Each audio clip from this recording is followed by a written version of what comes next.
Buenas noches con todos. Vamos a iniciar con la explicación teórica, ¿bien? Así es que voy a compartir mi pantalla.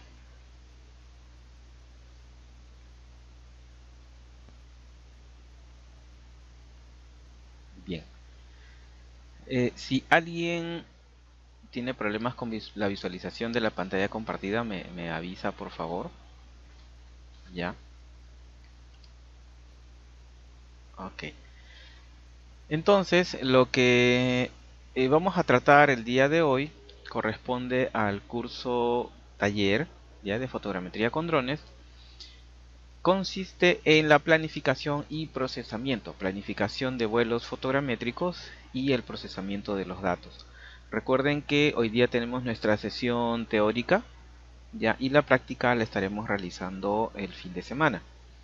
Ya al final de la clase vamos a coordinar para ver el tema de la logística y el horario en el cual nos vamos a encontrar para poder iniciar con la práctica. Bien, en cualquier instante me pueden interrumpir, abren su micrófono, realizan la intervención si es que tienen alguna duda al respecto del tema que se esté tratando, ¿sí? Con toda confianza. Bien, ok, entonces, eh, lo que tenemos aquí, ya, a ver, ahí está. Vamos a hacer una... Ah, Ciro, sí, estoy grabando la clase y estoy utilizando otro programa que me permite grabar toda la pantalla que estoy compartiendo. Así es que no te preocupes. Como lo comenté a un inicio, se va a grabar toda la explicación y luego voy a crear un drive en donde colocaré el video de la grabación. ¿Sí? En eso no hay ningún problema. Perfecto. Listo. Bien. Entonces, para iniciar, voy a realizar una breve introducción al tema de fotogrametría con drones. La finalidad es aprovechar este tiempo que nosotros tenemos para poder abordar la mayor cantidad de cosas necesarias para trabajar con esta tecnología. Bien, entonces, en relación a la introducción, lo primero que eh, debemos revisar y que ustedes ya conocen, ¿cuáles son los beneficios de utilizar este tipo de tecnología?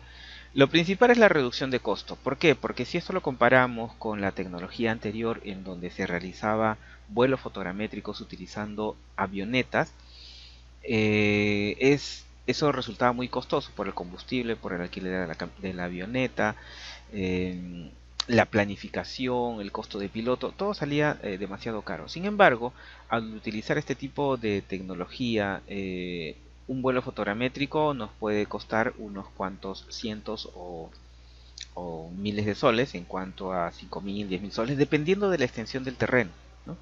Si nosotros tenemos nuestro propio dron, y ya van a ver que existen diversas opciones y ventajas, lo vamos a tocar en la siguiente diapositiva, nos pueden reducir aún más aquellos costos de trabajo. ¿Ok? Entonces, lo primero es la reducción de costo y también la optimización del tiempo de trabajo. ¿Ya? Eh, ¿En qué sentido?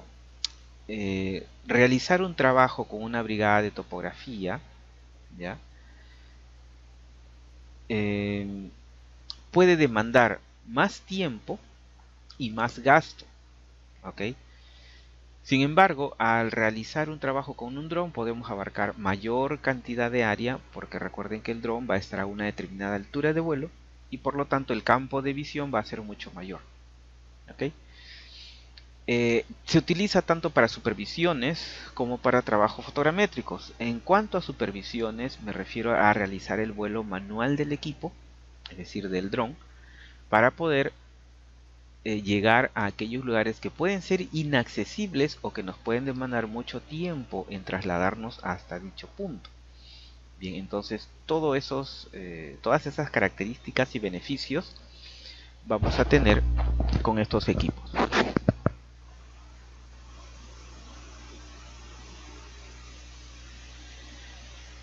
Lo otro es que para poder utilizar estos equipos y realizar un trabajo profesional, no necesitamos mucho equipamiento. Si es que vamos a realizar una supervisión en campo, podríamos emplear un dron mini, como el que se tiene aquí en la parte superior derecha, ¿ya? Puede ser un Mini 2, puede ser un Mini 3 o un Mini 4, ya que existen en el mercado. Lógicamente, a versiones más recientes el costo va a ser un poco mayor. Un Mini 2 puede costar entre 1500 o 2000 soles. Un Mini 3 puede estar bordeando los 3500, 4000 soles. Y un Mini 4, sus 4000, 5000 soles aproximadamente. ¿Ya? Entonces, con ese equipo ya nosotros podemos hacer un trabajo de supervisión y también trabajo fotogramétrico sin tomar en cuenta la precisión del resultado en cuanto a la fotogrametría. Si nosotros queremos añadir precisión con resultados, por ejemplo, de 1 centímetro, 2 centímetros de precisión en relación a las coordenadas, tendríamos que adicionar el uso de GPS para que nos permitan obtener coordenadas mucho más precisas, ¿ya? GPS diferenciales, eso me estoy refiriendo. Pero si nosotros queremos hacer un trabajo fotogramétrico en donde no importa la precisión, ¿ya? Sino lo que importa son los datos de las dimensiones del terreno, podemos hacer fotogrametrías con este dron pequeñito y el resultado va a ser bastante bueno. Les digo eso por propia experiencia. He realizado levantamientos fotogramétricos de canteras, de áreas de mina con estos drones pequeñitos y el resultado ha sido bastante bien. En algunos casos he utilizado GPS diferenciales para asignarles los puntos de georreferencia y en otros casos no, porque la evaluación no comprendía la asignación de coordenadas tan precisas. ¿Ya? Entonces se tiene que siempre se tiene que evaluar qué es lo que queremos hacer, cuál es la aplicación y el resultado que queremos obtener. Bien. Además de ello, recuerden que la tecnología va avanzando y por lo tanto la accesibilidad también en cuanto a economía, es decir, los drones que tienen 1 o 2 años de antigüedad, no es que queden obsoletos, pero sí van a reducir su costo. Además, en comparación con la topografía convencional, nos permite realizar un trabajo también de mayor envergadura, es decir, de dimensiones más grandes. Y en relación al ahorro en mano de obra, bueno, una sola persona puede operar un dron, es decir, ustedes tienen su propio dron, ustedes pueden brindar servicios de levantamiento fotogramétrico, de supervisiones, de elaboración de fotos y videos para inmobiliarias o proyectos que quieran poner en valor el trabajo que han realizado, ¿no? A diferencia, por ejemplo, de una brigada de topografía que se necesitan varias personas. Ojo, no estoy diciendo que el dron vaya a dejar de lado el trabajo de topografía convencional. Eso nunca va a ser así. Porque todo se complementa. Con el dron nosotros podemos realizar un trabajo de planificación, supervisión, evaluación. Pero para trabajos de ingeniería en donde se tiene que realizar un replanteo, por ejemplo, de la carretera, un cálculo de niveles de pendientes, entonces ahí sí se necesita la topografía convencional. Y por eso es que esto es una herramienta que nos ayuda y complementa los trabajos en campo, pero no es que va a limitar y dejar por obsoleto la topografía convencional. ¿Ok? Muy bien. Por otro lado, nos permite mayor seguridad de las personas para poder realizar trabajos que antes se tenía que hacer de manera in situ, ¿ya?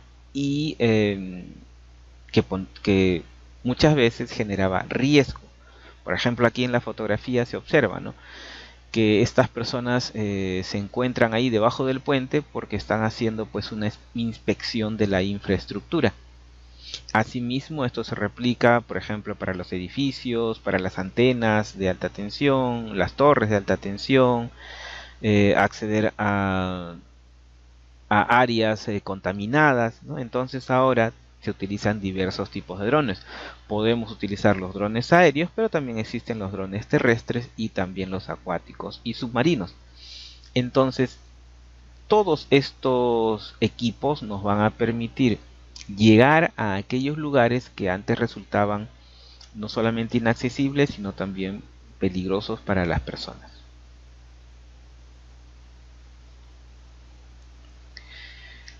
Y lo otro es que también vamos a poder utilizar estos equipos para el monitoreo en lugares que han sufrido una catástrofe o un desastre. Pueden ser zonas con presencia de incendios forestales que se ven ahora, zonas con presencia del impacto de de erupción o explosión de un volcán, eh, zonas con escombros o inestables en donde se ha dado un evento sísmico, áreas inundadas en donde se encuentran probablemente personas o animales afectados. Bien, entonces tener estos equipos nos va a permitir llegar hacia esos lugares, y especialmente lo que se tiene aquí en pantalla es un Matrix 300 con un sensor que permite hacer no solamente un zoom de 200x, sino que además de ello tiene un distanciómetro, y por lo tanto si nosotros ubicáramos a una persona se puede calcular la distancia que existe entre la ubicación del dron y esa persona para poder estimar cuál es la distancia, el tiempo de llegada o las opciones para el rescate.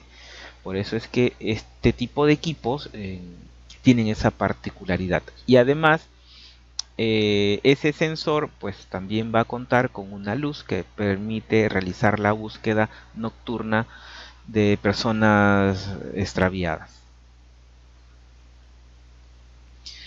Además, esta es otra opción en donde ya ni siquiera se necesita un piloto, sino que esta tecnología va a actuar de manera autónoma. Es decir, son drones que se colocan en una especie de baúles y se dejan en una determinada instalación, en una empresa, en una fábrica, en donde la entidad supervisora o fiscalizadora o de repente auditora lo que realiza es el vuelo de manera remota, es decir, va a programar al dron para que cada cierto tiempo o eh, cada vez que se conecte remotamente al dron, realice un vuelo hacia unos determinados lugares. Y este dron puede tener una carga útil, y me refiero a un sensor. Puede utilizar un sensor multiespectral, puede utilizar un sensor de detección de gases, puede utilizar un sensor de termal, y todos ellos lo que van a hacer es generar imágenes que sean transmitidas en tiempo real hacia un repositorio que vendría a ser una máquina, en donde puede estar un usuario como no. Sin embargo, el software, mediante inteligencia artificial, lo que va a hacer es identificar las características que tenga esa imagen. Si esa imagen lanza una alerta de algún evento en particular, va a ser notificado el usuario, el supervisor, el auditor, para que pueda tomar las acciones necesarias. Bien, y en este caso no es una persona que está volando el dron, sino que es el dron que tiene programado ya realizar un vuelo o una cantidad de vuelos durante el día. ¿Ya? Si nosotros chequeamos aquí, lo que vemos es una plataforma de donde sale el dron, ¿ya? Y va a cumplir con su recorrido programado, en donde va a tomar las imágenes o videos y lo va a enviar a un determinado servidor. El dron, cuando termina su recorrido, va a regresar y se va a conectar nuevamente a dicha plataforma, en donde recargará la batería automáticamente. En la actualidad estas especies de baúles o drones autónomos ya cuentan con sensores meteorológicos, en donde de acuerdo a las características del dron, dado una meteorología o un clima muy complicado, bueno, el dron no saldrá a hacer el vuelo, o de lo contrario, si el dron soporta esas condiciones locales, también estará habilitado para salir a realizar el vuelo. Bien, entonces existen esas diversas opciones.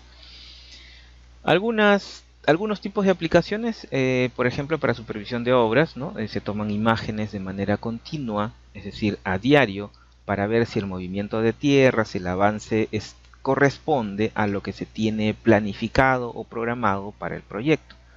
Y de esa manera ir realizando los ajustes o estimando el tiempo o las adendas correspondientes que ameriten.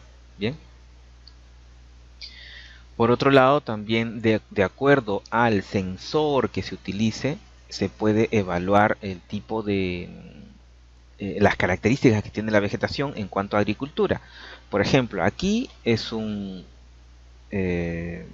dron, es un Mavic 3 multiespectral.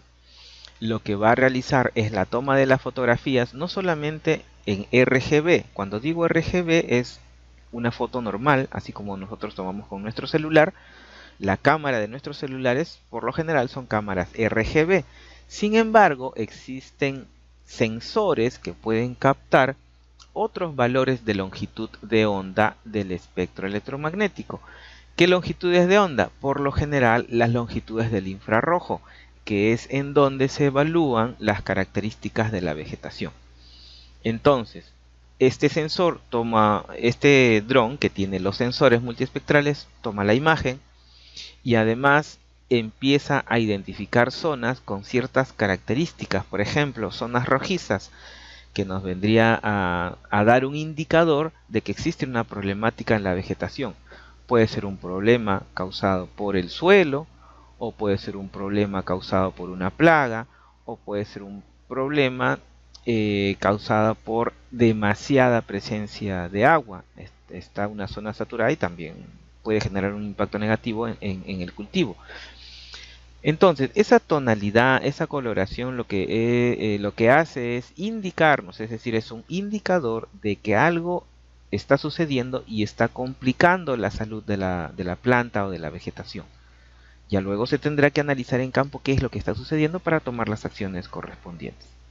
Bien, o si se requiere aplicar un agroquímico, un producto químico, existen otros drones de gran tamaño en donde a los cuales se les programa ya la aplicación de determinado agroquímico en estos lugares que tienen esta coloración rojiza. Entonces ya no se va a desperdiciar, por ejemplo, un agroquímico en toda una gran extensión de terreno, sino que se focaliza la acción de la aplicación de este elemento en aquellos lugares elegidos que tienen esa problemática. Y lo otro es en relación al control ambiental. Permite inspeccionar lugares que han sufrido un evento de este tipo, de un impacto ambiental negativo, y por lógica permite que no se vea afectada las personas en acceder a estos lugares que tienen que han sido contaminados, ¿no? Eso es por un lado. Por otro lado, permite realizar el mapeo, es decir, vamos a obtener una imagen en donde se pueda cuantificar el área, el perímetro, el volumen de material eh, impactado, ¿no? En este caso, por ejemplo, se ve la arena con la presencia de petróleo. Entonces, al realizar los vuelos fotogramétricos, que pueden ser con cámaras RGB, lo que vamos a obtener es un mapa y vamos a poder cuantificar cuál es el área impactada. Y si son montículos de material, lo que se puede realizar es el cálculo de volumen del material existente. Bien, listo. Entonces, esto como breve introducción para el tema de drones. A partir de aquí vamos a empezar con el detalle, ya el detalle de qué es lo que debemos conocer y aprender para trabajar con este tipo de tecnología. Hasta esta parte, no sé si alguien tiene alguna pregunta.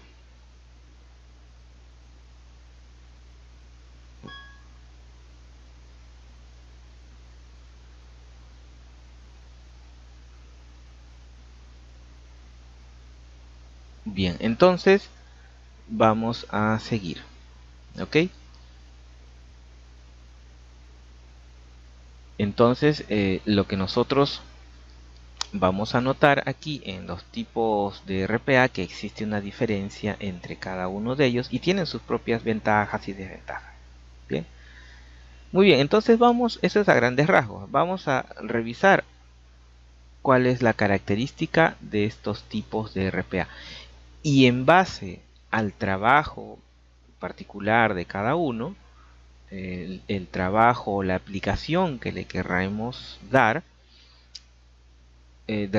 quizás tengamos que utilizar o elegir un tipo de RPA o la combinación de diversos, ¿sí? Es decir, de más de uno de ellos. ¿Ya? Existen lugares en donde se cuentan con diversos tipos de RPA, con los diversos tipos de ala fija, multirotor, híbridos, porque se requiere en campo diversos tipos de aplicaciones. Vamos a ir viendo, por ejemplo, el de ala fija. Como yo les mencionaba, son similares a los aviones porque tienen unos alerones. La ventaja es que poseen una mayor autonomía en comparación con los drones o RPA multirotor, porque debido a la capacidad de planeamiento, es decir, de planear en el aire, es que necesita o consume menos energía. Va a utilizar la capacidad aerodinámica que tiene para mejorar el consumo de la batería, ¿no? Reduciendo el consumo porque no va a tener rotores para girar, solamente un pequeño rotor en la parte de atrás que le va a generar un impulso, ¿ya? Pero el vuelo que realice va a ser básicamente por el planeamiento que realice en el aire, ¿ya? Entonces, ¿cuál es la ventaja? Que nos permite mapear, es decir, cubrir o realizar el levantamiento fotogramétrico de grandes extensiones de terreno. Bien, por ejemplo, un valle, todo un campamento minero o grandes extensiones agrícolas, ya se pueden realizar con ese tipo de RPA. Y por lo general utilizan una sola batería en su vuelo. Bien.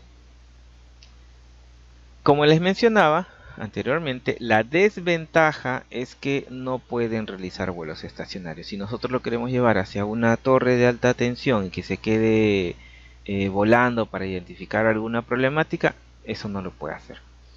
Además, estos RPAs, estas aeronaves cuentan con la cámara en la parte inferior, es decir, en la panza, ¿sí? En la parte de abajo. Ahí se encuentra la cámara digital y por lo tanto pues no podría quedarse planeando para tomar imágenes de una torre de alta tensión, ¿no? Sería muy complicado. Por eso es que existen otros tipos de RPA, como es el caso de los multirotor. Los RPA multirotor tienen la ventaja de realizar vuelos estacionarios y existen en diferentes modelos, ¿no? Existen los cuadricópteros, los tricópteros, ¿ya? Tipo los helicópteros, y demás RPA multirotor, con 6 rotores, con 8 rotores. Esto básicamente corresponde a diferentes marcas y modelos. Bien, no significa que uno sea mejor que el otro, no es así, ¿ya? Pero sí debemos comprender que a mayor cantidad de rotores, mayor consumo de energía, ¿sí? ¿Cuál es la diferencia entonces de tener un RPA de 4 rotores o un RPA de 8 rotores? Por lo general, a los RPA o drones de mayor cantidad de rotores es porque necesita mayor sustentación en el aire, es decir, necesita más fuerza para poder levantar todo el equipo, porque resultan más pesados, y estos vienen a ser los drones industriales. Estos drones industriales por lo general se emplean en lugares de mucha altura, 6.000 metros, 7.000 metros sobre el nivel del mar, lugares donde hay de repente nieva constantemente, ¿ya? Y también estos drones industriales se emplean en lugares con mayor interferencia magnética.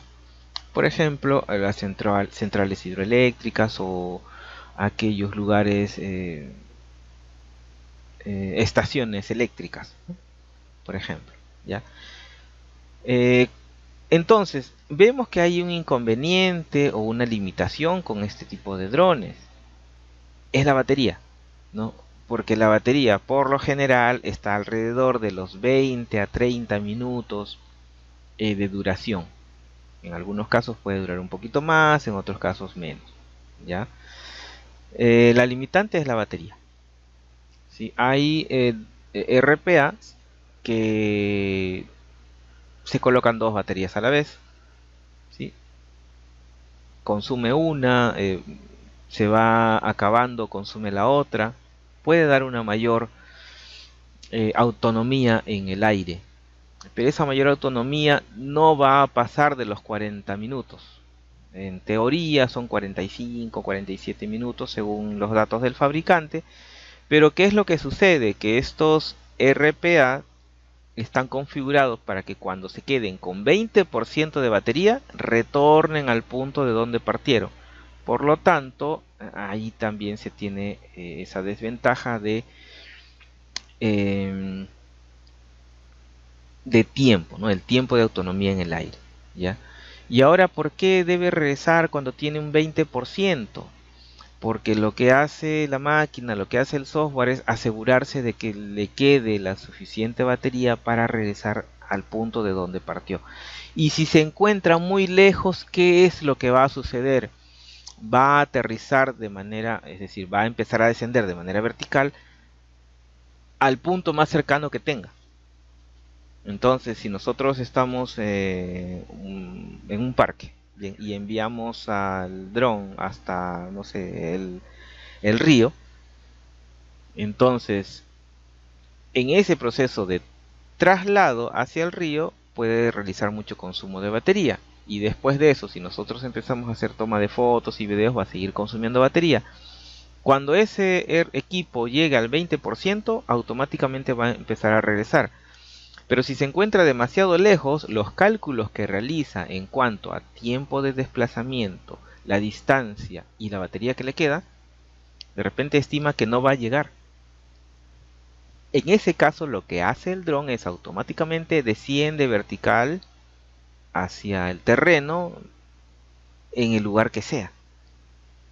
¿Y qué es lo que puede suceder? De repente aterriza sobre el agua, o de repente aterriza a la mitad de una calle, de una pista, y lo termina aplastando un vehículo. O como sucede en nuestro caso, ¿no? De repente aterriza en un lugar donde no hay nadie que asegure su integridad, y viene otra persona y se lo lleva. Y vamos a terminar perdiendo el dron. Bien. Entonces, este es el segundo tipo de dron, es el más utilizado, es el que más se utiliza en supervisión. Para supervisión no hay otro dron que los multirotores. Sí o sí se tienen que emplear en supervisión este tipo de dron, los multirotores. Bien. El tamaño, el modelo, eso es indistinto. Vamos a elegir aquel dron dependiendo de las condiciones que nosotros consideremos para el trabajo en particular que estamos haciendo. Ok, ahora tenemos los drones híbridos. ¿Qué cosa es un híbrido? Es la mezcla, ¿no? Es la mezcla de los dos anteriores. Es decir, tienen alas, pero también tienen hélices.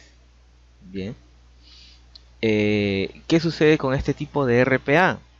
Se les llama híbridos porque tienen las ambas características, o también se los considera con el término VTOL, por la que son las siglas que representan que el despegue y aterrizaje se realiza de manera vertical. Vertical Takeoff and Landing, ¿no? Por eso es VTOL. Entonces, ¿qué es lo que sucede con este tipo de drones o RPA? ¿Por qué tiene hélices? Resulta que existen lugares donde para utilizar una aeronave no se tiene mucho espacio, son lugares confinados.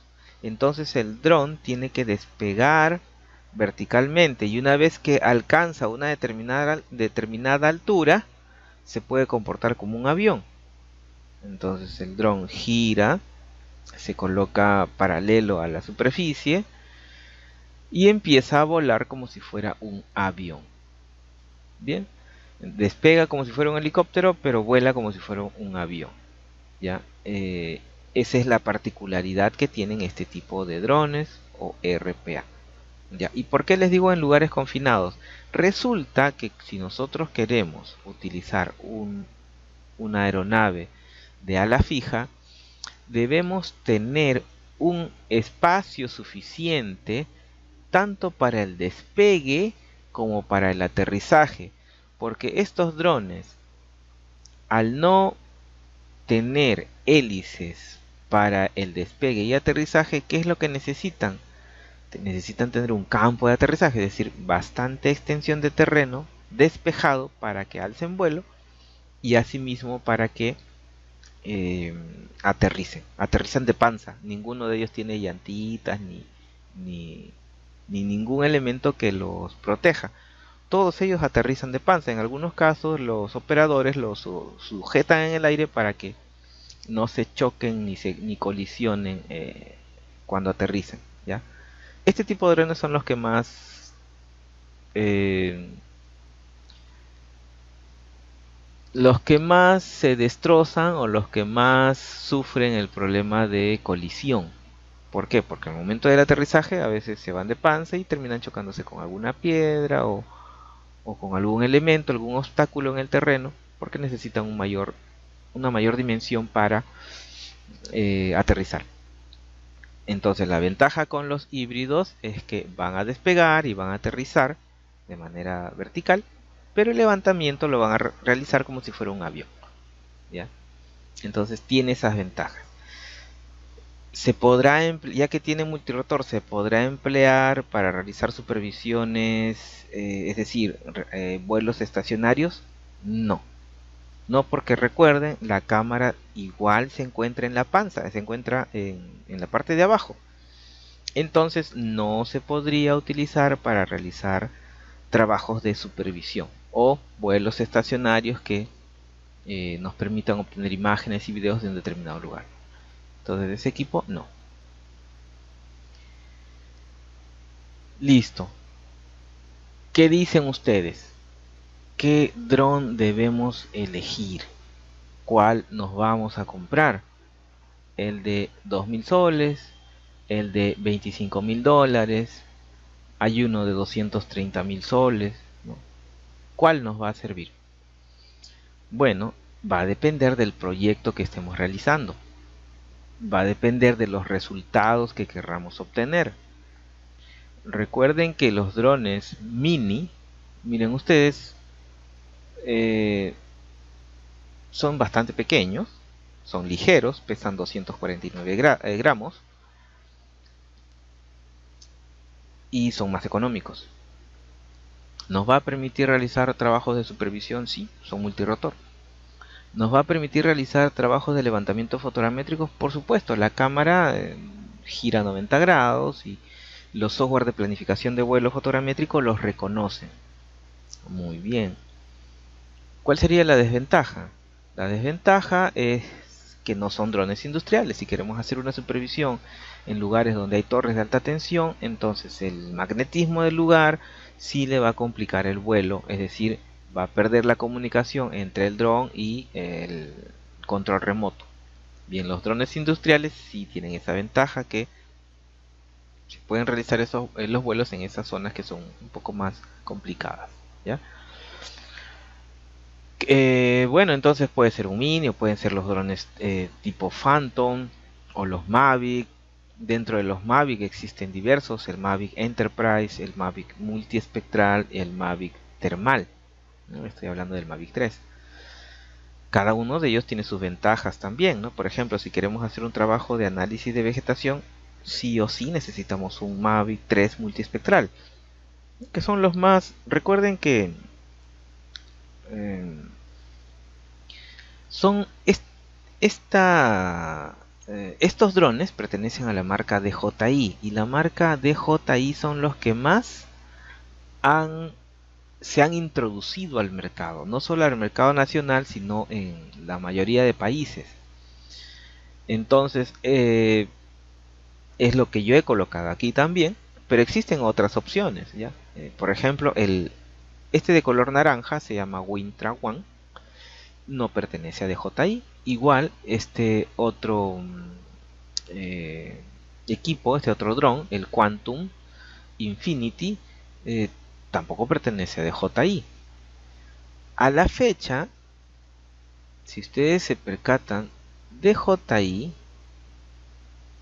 ha desarrollado drones multirotor, no ha desarrollado drones de ala fija.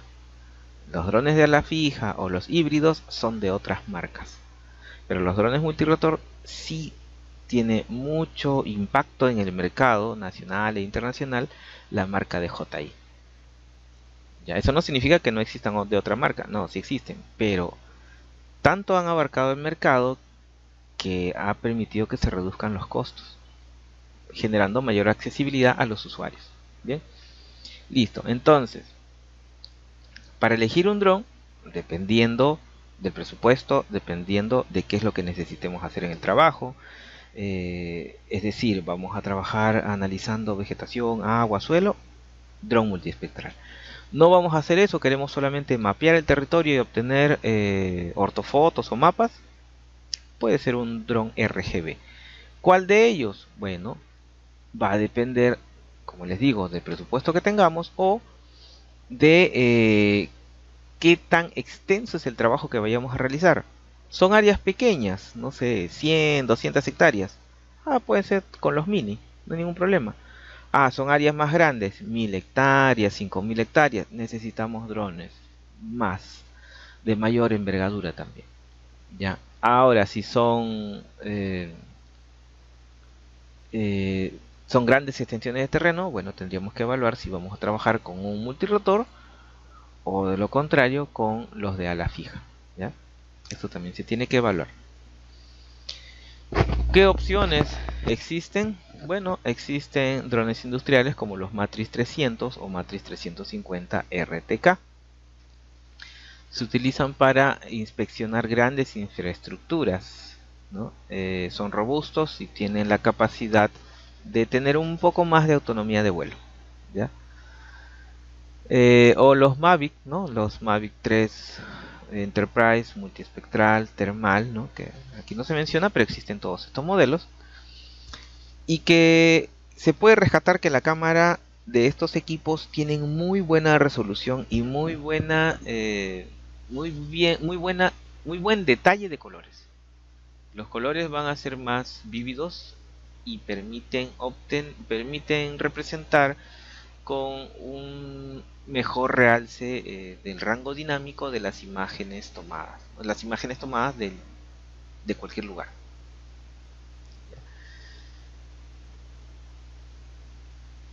También tenemos los DJI Mini 3 Pro y 4 Pro, por ejemplo, ¿no? Son opciones económicas, son compactos, porque sí, son muy pequeños y se puede llevar en el bolsillo, ¿ya? Y, por ejemplo, quienes realicen sus revisiones de campo, eh, se recomienda, ¿no?, que puedan utilizar este tipo de drones, ¿no? Porque es como llevarse una cámara o llevarse un GPS navegador. Ya son pequeños, son compactos, son ligeros. Como les dije hace un instante, pesan 249 gramos. ¿Esto qué significa? Que no tenemos que cargar con tanto equipaje en campo, ¿no? Porque eso se va a utilizar en campo. Lo lanzamos, ¿ya? Y vamos a poder recubrir un área mayor al área que cubramos y solamente nos desplazamos a pie. Entonces, realizar un trabajo con estos mini es muy ventajoso. ¿Bien? ¿Qué otra opción tenemos? Ya unos drones un poquito más grandes, como es el de Jair 2S o 3S.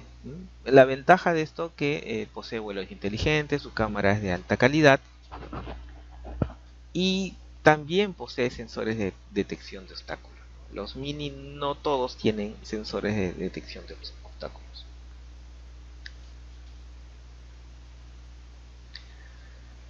Muy bien, entonces, por un lado tenemos los tipos de drones. Por otro lado, hemos visto que existen diversas opciones en el mercado. Tenemos que elegir el dron en cuanto a el trabajo que vamos a realizar y el producto que vamos a obtener. Pero muy aparte de ello, está el piloto. Hay una normativa a nivel de Perú que lo que va a solicitar es que un piloto profesional cuente con una acreditación o licencia, ¿bien? Como la que tenemos aquí en pantalla. Eso lo emite el Ministerio de Transportes y Comunicaciones, ya, en la Dirección General de Aeronáutica Civil. Entonces, ¿qué significa? Que existe una normativa, pero ¿qué dice la normativa? Para realizar trabajos profesionales necesitamos contar con una licencia o acreditación transitoria. Por lo tanto, si vamos a emplear los RPA o drones para recreación o para deporte, no necesitamos licencia. Eso es un poco extraño, ¿no? Porque en realidad si se van a utilizar drones en ese sentido, podrían generar afectaciones a la población. A nosotros sí nos exigen contar con una licencia, pero a aquellos que van a jugar o van a divertirse con el dron, no. Yo creo que ahí no está muy parejo o no está apropiada la normativa, ¿no? Pero en fin, ¿cuál es la otra ventaja? Que aquellos drones de poco peso, está en la normativa, aquellos drones de un peso ligero no necesitan contar con licencia de operador o con acreditación transitoria de operador o piloto de RPA. No se necesita. Y eso es una norma a nivel internacional. Pero ¿qué es lo que sucede si es que ustedes van a realizar un trabajo profesional con ese tipo de drones? Sí les van a aceptar, pero dependiendo de la entidad a donde vayan a hacer el trabajo o supervisión, les va a exigir que tengan licencia. Bien, entonces también hay ciertos vacíos en la normativa, ¿no? Pero debemos tenerlo en consideración. Si quiero realizar un trabajo o trabajos por mi cuenta, sinceramente no se necesita licencia, empleando estos drones pequeños.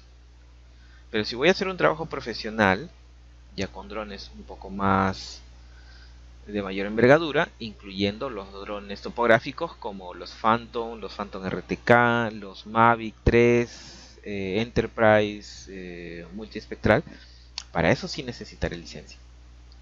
¿Ya? Y por otro lado, si vamos a hacer una auditoría, supervisión, el administrado o la empresa a la cual vamos a llegar, por lo general nos va a pedir la licencia, ¿no? Con la finalidad que seamos las personas certificadas para operar ese tipo de instrumentos o aparatos dentro de sus instalaciones, ¿no? Es así, ¿ya?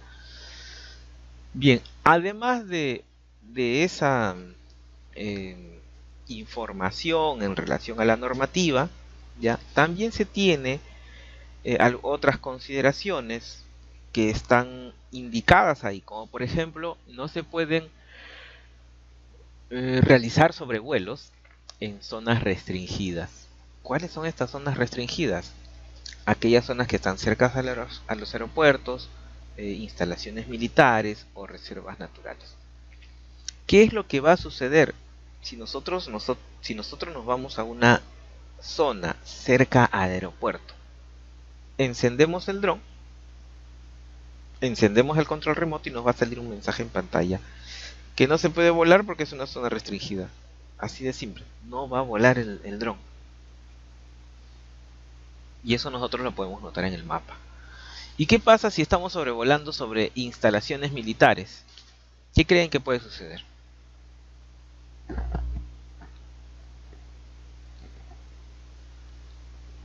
Los militares se van a bajar el dron. ¿De qué manera? Bueno, hay antidrones, ¿ya? Y también los antidrones no es que venga otro dron, lo dispara o le pone una bomba y se destruye, no. El antidrón, bueno, es un aparato que lo que hace es cortar la comunicación o emitir una señal que va a paralizar los rotores del dron, es como si lo apagara. Y lo que va a suceder con el dron es que simplemente se va a caer desde el aire, va a caer como si fuera una piedra. ¿Ya? Entonces eso puede pasar sobre las instalaciones militares. Y en las reservas naturales, nosotros debemos solicitar un permiso para poder volar en las reservas naturales. Ya no se, son zonas restringidas. Ahora, en estas zonas restringidas que corresponde a las reservas naturales, lógicamente si nosotros realizamos un vuelo, vamos a suponer, ¿no? Nos vamos a una reserva natural, ya la del Huascarán, y llevamos nuestro dron escondido y empezamos a volar. Entonces, eso puede ameritar una sanción. Ya eso no debemos hacerlo. Porque sabemos que hay guardaparques y nos pueden tomar fotos, nos van a decomisar el equipo y nos van a iniciar un procedimiento administrativo, ¿no? Eso debemos evitar. Entonces, existe una regulación por parte del Ministerio de Transportes, debemos cumplir con las normativas que están declaradas, perdón, que están generadas por la Dirección General de Aeronáutica Civil. ¿Ya? Ahí nosotros tenemos que no solamente obtener la acreditación para piloto, sino también registrar al dron para que el dron se pueda emplear en trabajos oficiales. ¿Ya? El dron va a sacar su partida de nacimiento, por así decirlo, en la Dirección General de Aeronáutica Civil para hacer trabajos profesionales.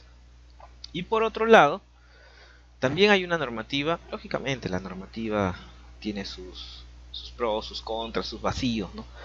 Nos dice que debemos respetar el límite de 500 pies o 152.4 metros como altura de vuelo aquí en el Perú. 152.4. Ya, pero ¿qué pasa si quiero ir a la sierra, si estoy en Chosica, no sé, lugares que tienen mayor altitud? Ojo, ese valor de ahí indica sobre el punto de despegue.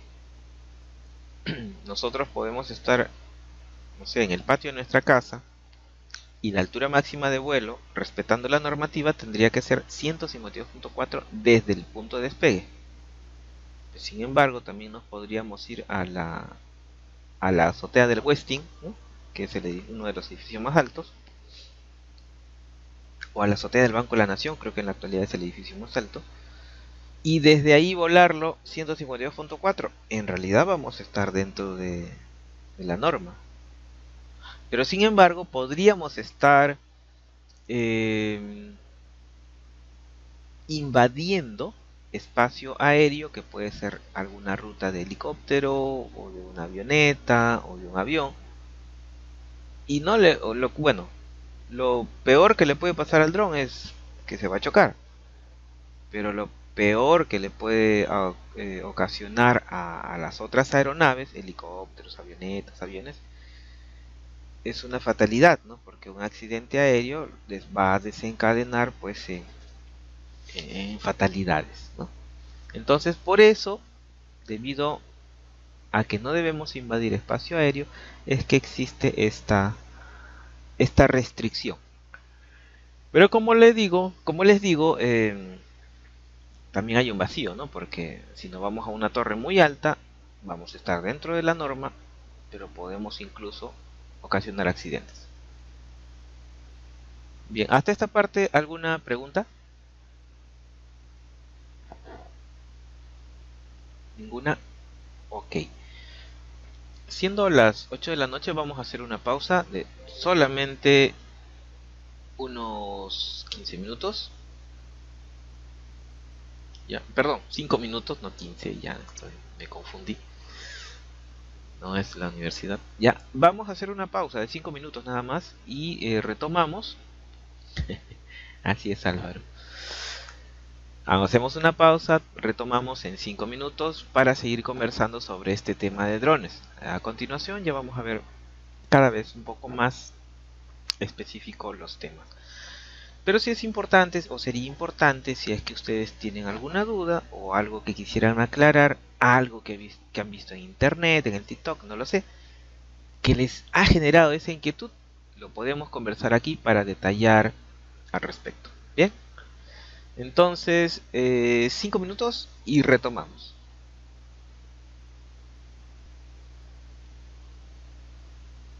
Muy bien, entonces vamos a retomar, ¿ok?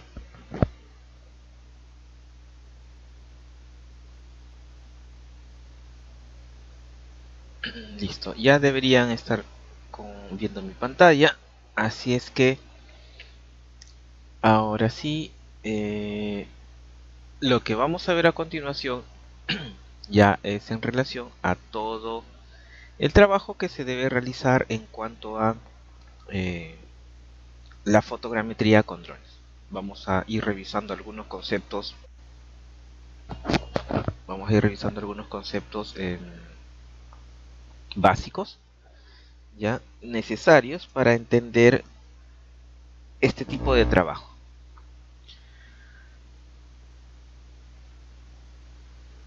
En relación a la fotogrametría con drones, debemos entender que la aeronave es una herramienta, ¿sí? ¿Qué significa esto? Que somos nosotros los que debemos pensar, analizar y entender de qué manera le podemos sacar mayor provecho, mayor ventaja, es decir, en qué podemos utilizar los datos que nos proporciona un dron o un RPA. En otras palabras, nosotros tenemos que pensar cuál es la aplicación que debemos, que podemos realizar con las imágenes en RGB, con las imágenes multiespectrales, ¿sí? Es decir, el dron por sí solo no nos va a solucionar la vida ni el trabajo. Esa es la verdad. Lo que nosotros tenemos que saber es de qué manera podemos sacarle mayor provecho o en qué podemos aplicar estas imágenes. Les, les comento algo, ¿no? Hace un tiempo atrás, hace unos meses, un cliente quería determinar la verticalidad de un muro. Bien, y fácil, pues no podría irse con una brigada de topografía y se tomaban los datos y ya salía eso. Pero resulta que dentro del trabajo se tenía que hacer un levantamiento fotogramétrico de un depósito de relaves, se tenía también que realizar el levantamiento de las vías de acceso, porque se iba a planificar unos nuevos trazos, etcétera, ¿ya? Y dentro de todo ese trabajo también estaba la consulta de cómo podemos determinar la verticalidad del muro. Bueno, entonces ya correspondía a mi persona ver cómo se podía hacer esto con fotogrametría. Y lo que hice fue realizar un vuelo tomando fotografías de manera horizontal hacia el muro. ¿Sí? A ver, voy a tratar de graficarlo. Ya. Un momento, por favor. Les comento lo siguiente, ¿no? Más o menos, esto era el muro. ¿Sí? Así. Por acá estaba. Bueno, este era el muro de contención de la presa de Relaves, ¿ya? Aquí venía una vía de acceso y se quería conocer la verticalidad de este muro, porque era notorio o se percibía que había cierta inclinación. Entonces, además de conocer la verticalidad, se tenía que determinar el ángulo y también cuál era el desplazamiento que existía de ese muro desde su posición original que debía tener. Entonces lo que se me ocurrió fue, bueno, voy a estar aquí y voy a empezar a tomar fotografías con el dron. Imagínense que esto fuera el dron, ¿ya? Y voy a tomar fotografías de manera horizontal, es decir, vertical, no, esto no. Y va a tomar fotografías horizontales a todo el muro, ¿sí? Es decir, a todo esto. Y lo que hice fue, debido a que pasaban demasiados vehículos, no podía hacer un vuelo programado para que tome automáticamente. Tenía que ir haciéndolo de manera manual. Entonces, volaba el dron una parte y tomaba la foto horizontal. Iba caminando, avanzaba con el dron y nuevamente otras fotos horizontales. Y así me la pasé tomando fotos de todo el muro un buen rato, manualmente. ¿Cuál era la finalidad? Quería construir una nube de puntos, es decir, de manera tridimensional, la ubicación de todo este muro, para a partir de de la nube de puntos poder extraer mediante digitalización cuál era la forma del muro, el ángulo de inclinación y también el desplazamiento.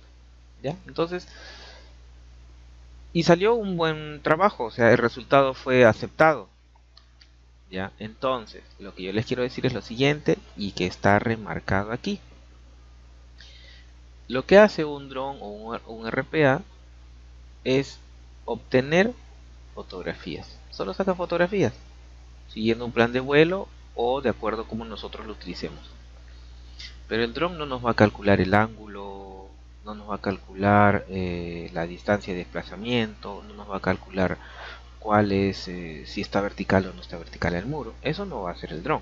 Lo que nosotros vamos a hacer es utilizar herramientas de análisis mediante procesamientos para poder sacarle el mayor provecho a estos datos. ¿Ya? Eso es lo que debemos entender como primera parte. Es una herramienta muy útil, bien, igual que los demás equipos de medición, GPS diferenciales, estaciones totales, etcétera, etcétera. ¿Ya? También sabemos que genera información de excelente calidad. Sin embargo, va a depender de nosotros procesar todos estos datos para obtener buenos resultados, ¿sí? Evitando la mayor cantidad de errores. Vamos a tener errores, por supuesto, pero lo tenemos que tratar de reducir al máximo, siempre y cuando sigamos las pautas. Esto a modo de checklist, que ya lo vamos a ver. Vamos a evitar errores groseros. Bien, listo. Entonces, esto como entendimiento de la fotogrametría con drones, ¿no? Por otro lado, como todo equipo, siempre nos va a dar un nivel de confianza o precisión. En este caso, los levantamientos que se realicen, los levantamientos topográficos que se realicen con el dron o los levantamientos fotogramétricos que se realicen con este RPA van a tener un grado de precisión. La precisión está en relación al píxel, ¿ya? La precisión horizontal, es decir, en X y Y, va a ser o va a estar de acuerdo a la cantidad, perdón, de acuerdo a la resolución o tamaño de píxel. Por ejemplo, nosotros podemos tener precisiones en horizontal entre 1 a 2 píxeles, pero no es lo mismo tener un píxel de 1 centímetro que tener un píxel de 10 centímetros, ¿no? El error va a ser mayor en el de mayor tamaño. A eso se refiere, ¿ya? Eh, ¿Y de qué va a depender el tamaño del píxel? Va a depender de la altura de vuelo. ¿Y de qué depende de la altura de vuelo? De lo que nosotros querramos tener como resultado. No va a ser lo mismo levantar un terreno eriazo, ¿ya? En donde no necesitamos un nivel de detalle excelente, en comparación a realizar un levantamiento fotogramétrico o topográfico con drones, por ejemplo, para actualizar el catastro de un determinado distrito. Ahí sí tenemos que volarlo más bajo porque necesitamos un tamaño de píxel más pequeño y también más preciso. ¿Ya? Eso es lo que corresponde. En resumen, también se debe entender que la precisión horizontal puede estar entre 1 a 2 píxeles y la precisión vertical va a estar alrededor de 3 píxeles. Ahí también se indica, ¿no? A modo de ejemplo, se tiene que el píxel corresponde a 3 centímetros de tamaño o resolución. Entonces, si hablamos de la precisión, en horizontal estaría alrededor de los entre 3 a 6 centímetros. Bien. Y en vertical va a estar alrededor de los 9 centímetros. Si eso es aceptable para el tipo de proyecto que nosotros estamos trabajando, no hay ningún problema. Por ejemplo, se quiere elaborar una propuesta de trazo vial. Con ese nivel de precisión, suficiente. No hay más. Otra cosa es hacer el replanteo del, del diseño geométrico de carreteras. Eso es otra cosa. En el replanteo sí necesitaremos topografía convencional, estación total, GPS diferenciales, para que los valores en campo sean mucho más precisos. Ya no 3 centímetros, ya no 6 centímetros, perdón, ya no 3 o 6 centímetros, sino alrededor de 1 o 2 centímetros o lo que demande el proyecto.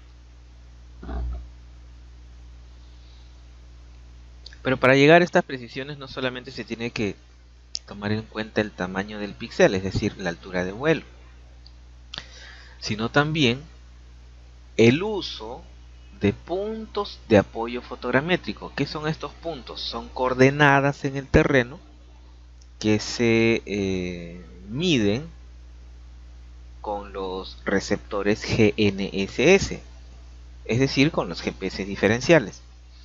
Si nosotros tomamos coordenadas con los GPS diferenciales y estas coordenadas tienen precisiones milimétricas, entonces nuestro resultado de, de levantamiento fotogramétrico también van a tener una muy buena precisión, coincidiendo las dimensiones del terreno con las dimensiones que se tomen en la fotografía. ¿Ya? Listo.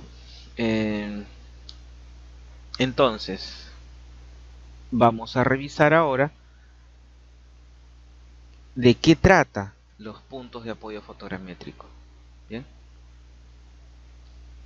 Como se ve ahí en la silueta, para poder calcular las coordenadas de un punto de apoyo fotogramétrico, se necesitan GPS diferenciales.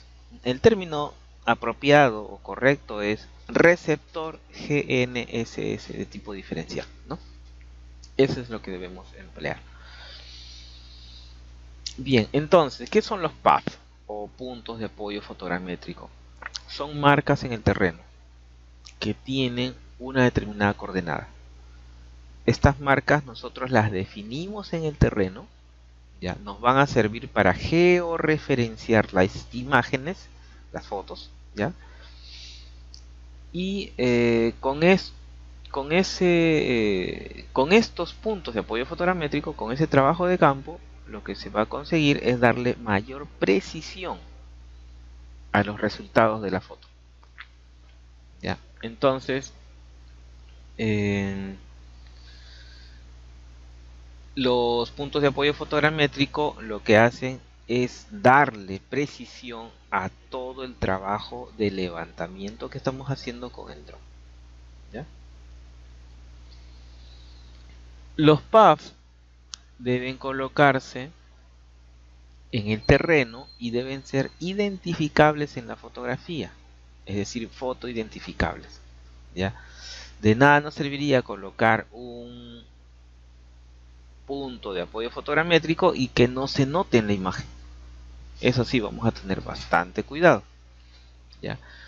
Acá nos dice, ¿no?, que el piloto tiene que colocar por cada punto de apoyo fotogramétrico una referencia visual, un objeto, una marca de pintura en el suelo, una diana impresa. Es decir, nosotros tomamos aquí una coordenada. Si no utilizamos una marca, nos vamos a perder en la fotografía, no vamos a saber en dónde se encuentra ese punto. Por eso es que en este caso se está utilizando una diana, ¿no? Una diana viene a ser una marca en el terreno de ese tipo, donde se tienen dos colores, ¿no? Puede ser la diana puede estar impresa en papel, puede estar impresa en estas gigantografías, ¿ya? Si no se tiene diana, se puede pintar en el terreno unas marcas con cal, ¿ya? Entonces, debe ser un elemento fotoidentificable. Y para que sea fotoidentificable, lo mejor es emplear marcas, que pueden ser dianas o pueden ser líneas hechas con cal. ¿Bien? Luego, ¿cómo deben estar distribuidos los puntos de apoyo fotogramétrico? Tienen que estar distribuidos homogéneamente en todo la zona que se va a levantar. ¿Por qué? Porque de esa manera vamos a asegurarnos que todas las fotografías se ajusten correctamente en cuanto a coordenadas.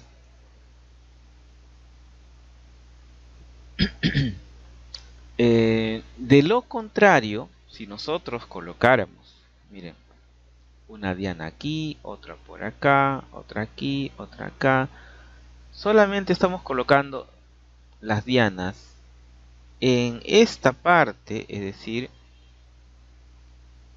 en esta parte del terreno y en esa parte de la imagen.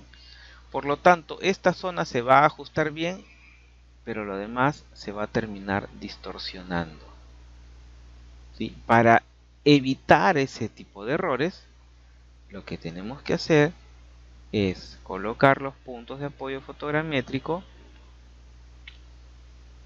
con una mejor distribución en el terreno.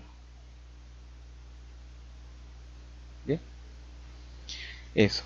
Deberán estar distribuidos uniformemente.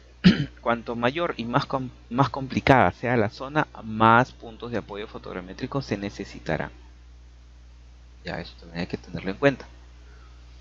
En el caso de los levantamientos topográficos más grandes, esto puede requerir mucho trabajo, no solo para colocar los puntos con precisión, sino también para asegurarse de que no les pasa nada durante el periodo de levantamiento topográfico.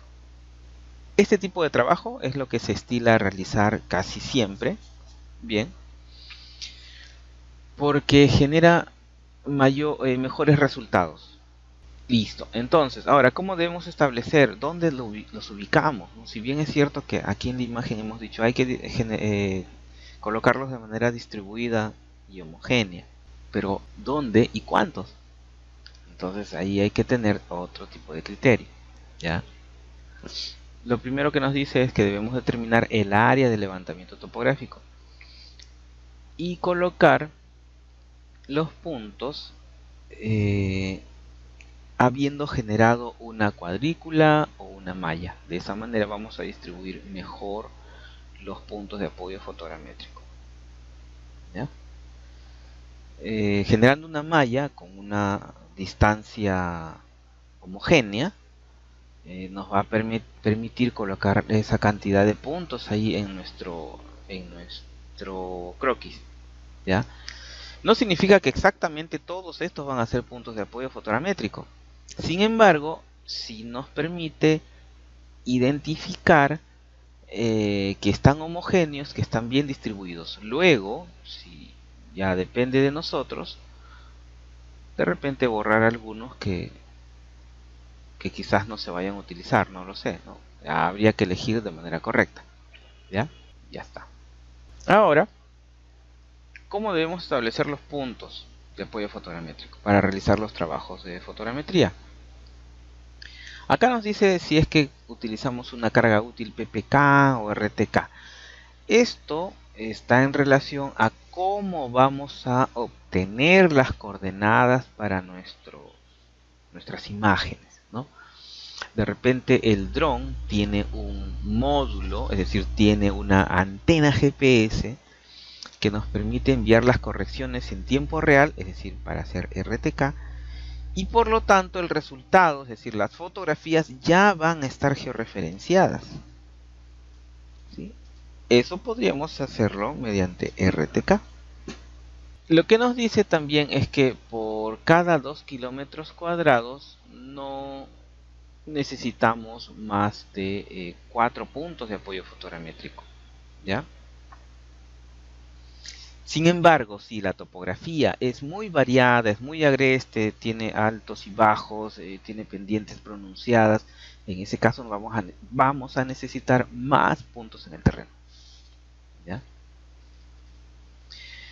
Lo importante, cada punto de apoyo fotogramétrico debe estar sobre una superficie plana, ¿sí? Evitar zonas de pendiente, ¿ya? Y debe ser visible, ¿no? Debe ser visible desde la fotografía. Acá nos dice, no utiliza un método de topografía terrestre adecuado para medir cada punto con al menos la precisión que desees evaluar.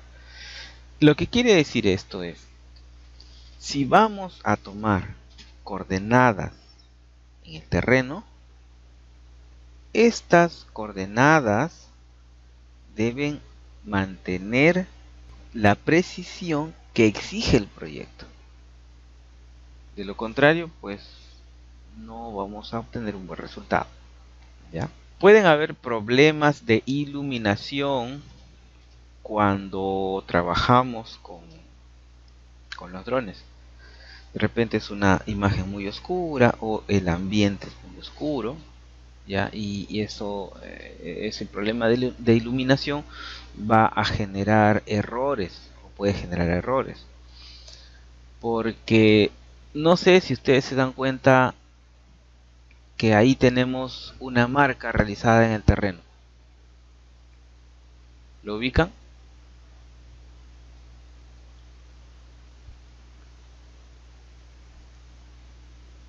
¿Nadie lo ubica? ¿Logran ver dónde se encuentra la marca en el terreno? A ver, vamos a ver, ¿ya? Miren ustedes. Al lado del vehículo, ¿sí? Hay una marca que está de color rojo.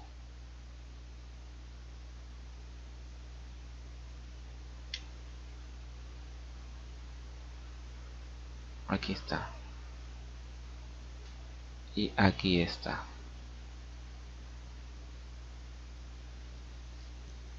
¿Qué es lo que nos podemos dar cuenta aquí? Que el dron ha tomado la fotografía, pero la zona estaba muy oscura. Y además de eso, la marca que se empleó, es decir, el color de la marca, no ayuda, ¿no? Porque ya de por sí el suelo tiene una tonalidad media rojiza. Y si sobre eso nosotros utilizamos una pintura de color rojiza, pues no se va a notar, ¿no? En la imagen anterior dense cuenta, ¿se nota la marca? No se nota. Aquí sí se nota, ¿no? Entonces eso debemos tener bastante cuidado, ¿no? ¿Qué color vamos a emplear en el terreno? No debería perderse. Debería al contrario ayudarnos a identificarlo rápidamente, ¿ya? Ok. Entonces, se recomienda entre 4 o 5 en terrenos con superficie de decenas de hectáreas, hasta 90 hectáreas, por ejemplo, ¿no? Y orografía simple, es decir, zonas de poca pendiente. Además, es recomendable disponer de puntos de control, ¿ya? Extra. Como buena práctica, solo los paths serán tenidos en cuenta en los cálculos, mientras que los puntos de control no. Se usarán solamente para comprobar la precisión de los resultados. ¿Qué quiere decir esto? Vamos a ver. Aquí tenemos los paths y tenemos los puntos de control. El- los puntos de control está escrito como GCP, ¿no? Ground Control Points. ¿Ya? Los puntos de control terrestre. Como su nombre lo dice, sirve para controlar o verificar eh, los resultados, ¿no? La ubicación, las coordenadas. ¿Ya? Vean ustedes, parece, bueno, en realidad aquí como marcas son las mismas marcas, ¿verdad? Pero eh, no son lo mismo, ¿ya? Un punto de apoyo fotogramétrico se emplea para asignarle coordenadas a esta zona. Y un punto de control, los puntos de control, por ejemplo, son aquellos hitos en el terreno que tienen coordenada conocida. Entonces, ¿qué es lo que sucede? Si nosotros obtenemos como resultado una buena ortofoto, lo que podemos hacer es obtener la coordenada de la ubicación de ese punto de control. Y lo vamos a comparar con el dato original, porque si es un punto de control y es un punto de orden C, tiene coordenadas definidas, ¿no? Entonces vamos a comparar estas coordenadas y deberían coincidir. ¿Ya? El punto de control sirve para verificar la precisión de nuestro mapa o de nuestra ortofoto.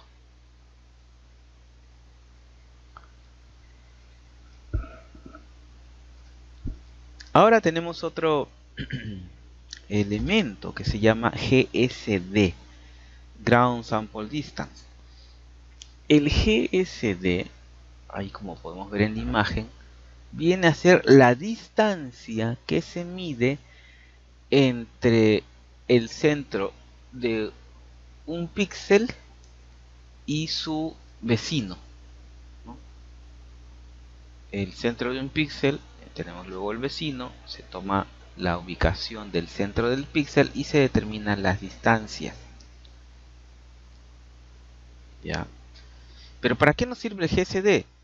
En otras palabras, el GSD viene a ser el tamaño del píxel o la resolución de la imagen. Mientras más bajo volemos, vamos a poder obtener imágenes más nítidas y con un GSD pequeñito. Bien. Si volamos con un GSD más grande en número, entonces significa que la altura de vuelo también es mayor. Bien. Es decir, la altura de vuelo que definimos al dron nos va a permitir obtener un GSD pequeñito o un GSD grande. Si es un GSD pequeñito, significa que tenemos bastante información detallada, ¿no? El nivel de detalle es muy bueno, no se verá pixeleado. Pero si tenemos un GSD de mayor a 1, lo que vamos a eh,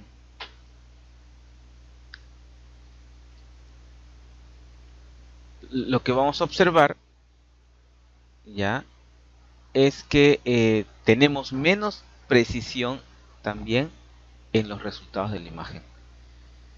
Por eso ya les decía, no es lo mismo realizar el vuelo fotogramétrico para una zona de cantera de terrenos seriazos que realizar un vuelo fotogramétrico para un área urbana para actualización del catastro. En una tenemos que volar más bajo y en otra tenemos que volar más alto, porque el nivel de detalle o porque el proyecto así exige el nivel de detalle. Bien. Acá, por ejemplo, tenemos una imagen tomada con el dron, ¿ya? Y queremos ver cuál es el tamaño del píxel. Si realizo un acercamiento o un zoom, ¿ya? Lo que vamos a notar es que empieza a pixelearse y podemos realizar la medición de ese píxel. Ese píxel va a tener una resolución o un tamaño de 3 centímetros. Bien. Sin embargo, pareciera pues que es muy grueso el nivel de detalle, pero cuando nosotros observamos la fotografía en conjunto, está bastante bien, ¿no? Se puede ver toda la infraestructura. Y va a depender en qué lo queremos aplicar. Si nosotros queremos digitalizar el muro perimétrico, es decir, vamos a dibujar el muro perimétrico, el reservorio, eh, el área construida, fácilmente se puede identificar, entonces no hay mucho problema ahí. Con un GSD de 3 centímetros se puede visualizar muy bien el nivel de detalle de la construcción. Bien, pero sin embargo queremos, no sé, pues obtener mayor detalle de repente aquí de los, no necesariamente de la tubería, sino de lo que está sujetando, de las conexiones. Es muy probable que se necesite un GSD más pequeñito, es decir, una imagen con mayor detalle. ¿Ya?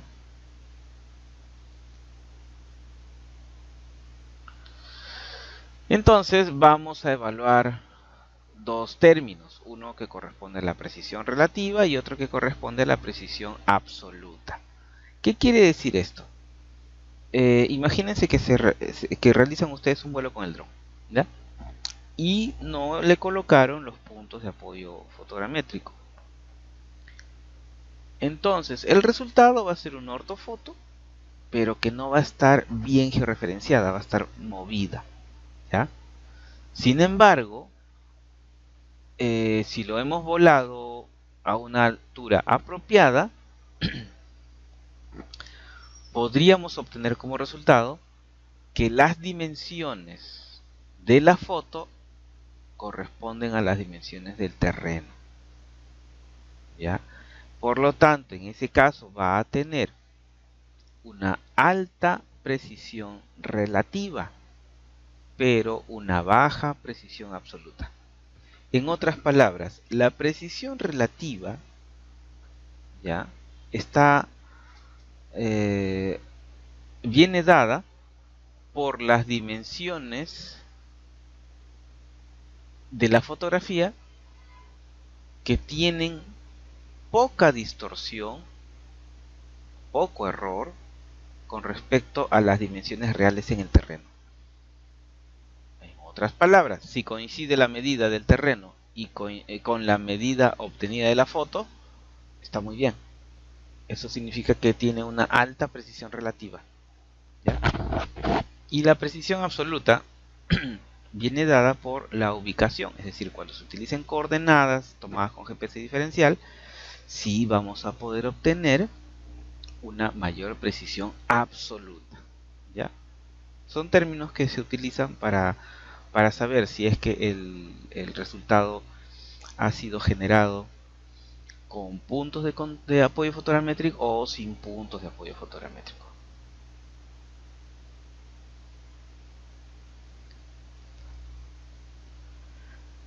Ya, siendo un poco exagerados, vemos la imagen de la derecha, una imagen bastante nítida para un dron, y por otro lado, en la imagen de abajo vemos una imagen muy pixeleada, ¿no? Entonces eso es exagerando un poco de cómo ayuda al resultado el nivel de GSD.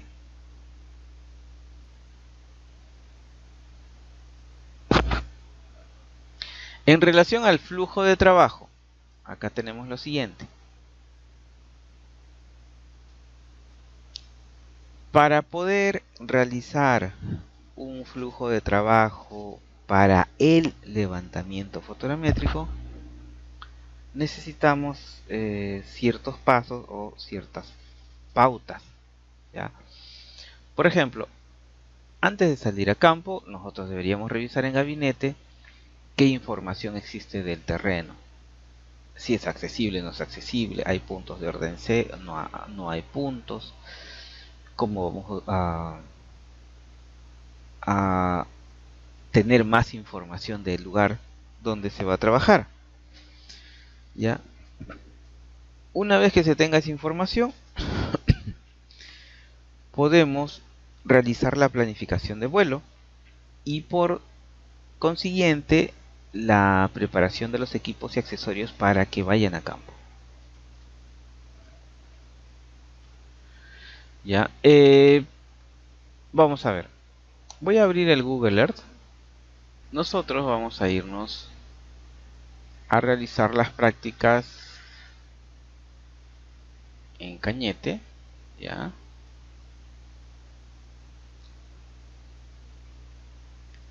Aquí está Cañete. Y vamos a subir hasta, bueno, no sé si han escuchado o conocen Lunahuaná. Bien. Y vamos a llegar al siguiente centro poblado. Ya, después de Lunahuaná es otro distrito con el nombre de Pacarán. Ya, ahí vamos a realizar los trabajos prácticos con, con los drones. ¿Ya? Entonces, a ver, podríamos hacer lo siguiente. Vamos a imaginar ya que queremos hacer un levantamiento, no sé, pues de los cerros son bastante altos, ¿no? Pero imaginemos que queremos hacer un trabajo por esta zona.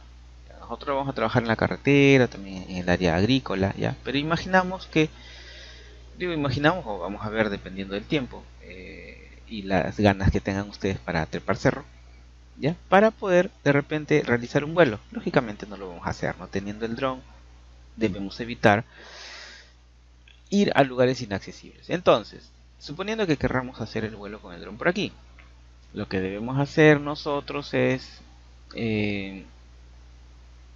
utilizar una herramienta que se llama agregar ruta. Bien, que simplemente nos permite hacer un trazo de aquí a donde corresponda. Vamos a suponer hasta aquí. Ok. Ruta sin título, no hay ningún problema, con ese nombre lo dejamos. Pero una vez que se ha creado la ruta, nosotros podríamos darle botón derecho y escoger la opción de mostrar perfil de elevación. Y lo que vamos a observar aquí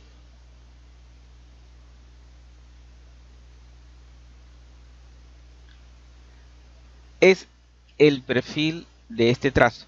Es decir, la parte baja ya se encuentra a 692 metros y la parte más alta se encuentra a 838 metros. Bien, entonces, ¿cuánto es la diferencia entre la parte más alta y la parte más baja? Aquí hay unos datos, ¿no? Nos dice ganancia, pérdida de elevación, 146 metros. Entonces, hay una diferencia de casi 150 metros. Cuando nosotros volemos el dron, tenemos dos opciones para volar. Por ejemplo, suponiendo que aquí se encuentra el dron y querramos volar todo. Si nosotros colocamos una sola altura, ¿qué va a suceder? En algún momento se va a terminar chocando con el cerro, ¿sí? Pero si utilizamos, no sé, de repente un aplicativo para poder hacer ese trabajo, es muy probable ya que el software realice lo siguiente. Voy a dibujar aquí. Ya está. Ahí. Es muy posible que el software sugiera o nosotros encontremos la opción de seguimiento al terreno, se le llama. ¿Qué significa? Que el dron va a reconocer cuál es la distancia y luego con la información ya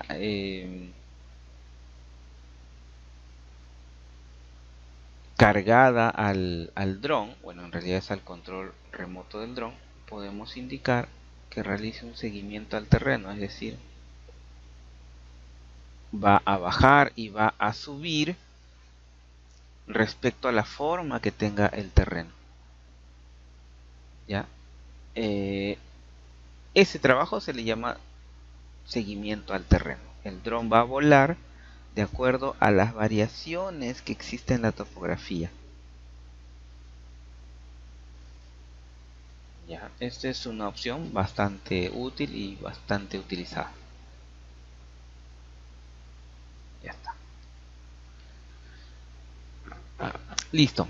Entonces, siguiendo con esto, en gabinete nosotros debemos recopilar los datos previos. Por ejemplo, aquí hace un instante hemos visto, ¿no?, la diferencia de altura, cuál es la altura más baja, más alta, en qué cota nosotros podríamos realizar el vuelo. ¿Sí? Son diferentes tipos de datos que nosotros debemos ir sacándole ventaja, porque de esa manera vamos a poder reducir el tiempo de planificación en el terreno. Nosotros cuando vayamos a campo y se den cuenta que ahí empiezan a hacer todo desde cero, les va a tomar un tiempo.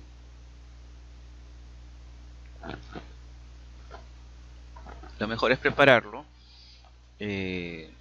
o tener una planificación previa, y luego ya la modificación es mucho más rápida en el terreno. Además de eso, aquí hay un dato importante. Si nosotros queremos que se levante todo el área que se encuentre en blanco, lo que debemos hacer es definir nuestro espacio de trabajo o área de vuelo con una extensión mayor. ¿Por qué? Porque el dron, cuando toma imágenes de los bordes, siempre va a hacer imágenes con error. Ya está. Ahora sí. Y esto es lo que hemos hecho, ¿no? Suponiendo que este sea el lugar a volar, se utiliza la herramienta de agregar ruta, y luego con la opción de mostrar perfil de elevación se visualiza el perfil. Y ya con eso nosotros podríamos, por ejemplo, conocer cuál es la cota mínima, cuál es la cota máxima y cuál es la cota media, coincidiendo la cota media con, en este caso, con estas vías de acceso, ¿no? Entonces, toda esta información la hemos sacado del Google Earth, pero es un referente, no significa que exactamente va a ser así en la realidad, pero es un referente.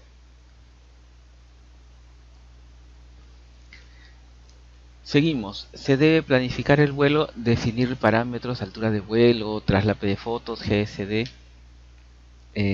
Toda esa información se tiene que configurar en el equipo o dispositivo móvil.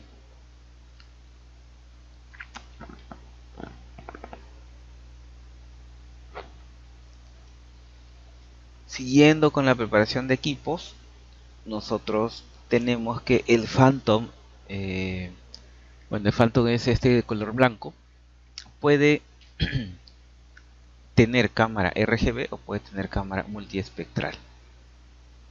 ¿Ya?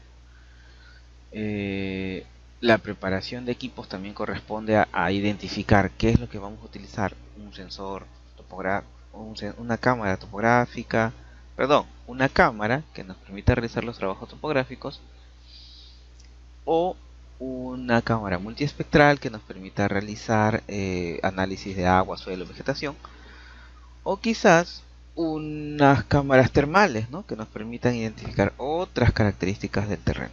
¿Ya? En relación al control remoto, siempre tenemos que ver que esté actualizada la información para evitar también problemas técnicos al momento de realizar el vuelo. ¿Ya? Asimismo, con el dato del control remoto, debemos verificar que en el dispositivo móvil se encuentra instalado el software apropiado para trabajar fotogrametría. ¿Ya?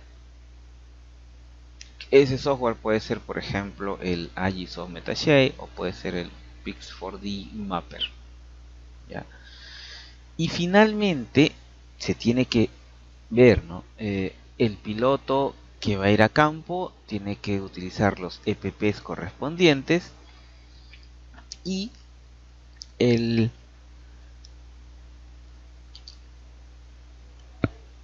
Dependiendo del trabajo y dependiendo de las características del dron, deberá tener la licencia de operador siempre a la mano o a la vista. Ya. ¿Preguntas hasta esa parte? ¿Todo claro?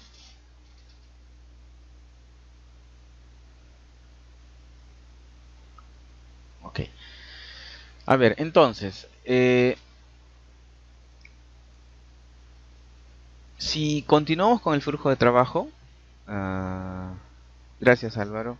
Si continuamos con el flujo de trabajo, viene el gabinete para preparar los datos, viene el campo, y en este caso lo que sigue con el campo es utilizar una herramienta, ¿ya?, que se llama UAV Forecast, que nos permite conocer el pronóstico del tiempo. Bien, si va a estar nublado, si va a salir el sol, si va a llover, la cantidad, la velocidad de las ráfagas de viento, el índice KP, ¿no? Todo lo que está mencionado aquí es lo que ya hemos venido, eh, perdón, es lo que deberíamos tener en consideración para el trabajo de campo. Bien, al volar el dron no debemos volarlo de tal manera, prenderlo y que vuele, no, así no, sino previamente se tiene que ver si es que el lugar es apto o bueno para volar, si es que en la aplicación se identifica que el índice KP está muy elevado, también eso debemos tenerlo en consideración, porque por ejemplo aquí nos dice, ¿no? El índice KP corresponde a la perturbación geomagnética en la Tierra causada por actividad solar. Eh, ¿Qué más? Además tenemos que en la lista de chequeo se tiene que eh, cumplir con la secuencia de lo que se nos indica. Ya, ahorita les comparto la lista de chequeo. A ver, un momento. A ver, lo que tenemos aquí es una lista de chequeo o checklist que se debe ejecutar, es decir, se debe revisar y llenar cada vez que se va a salir a campo con el dron. Ya, porque vamos a empezar a ver si es que el dron tiene la tarjeta micro SD insertada, si es que la batería del cargador está al 100%, si es que la batería del dispositivo móvil se encuentra bien o no para poder corregir eso. Y todos los datos que nos pregunta aquí es para revisarlo, para darnos cuenta que realmente contiene una serie de pasos a seguir o de preguntas que lo que buscan es recordarnos que todo esté correcto para que se pueda volar sin problemas. Muy bien.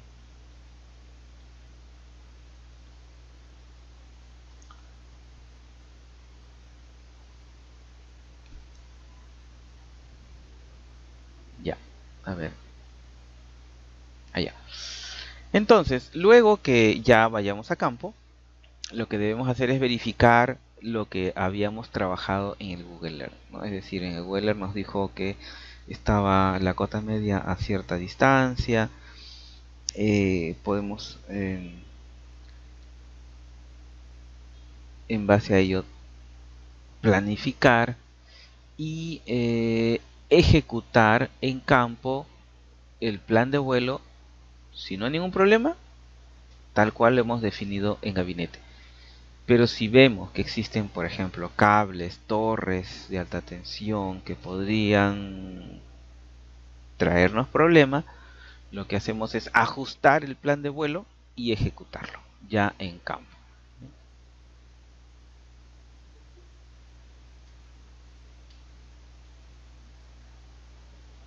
Ya, ok.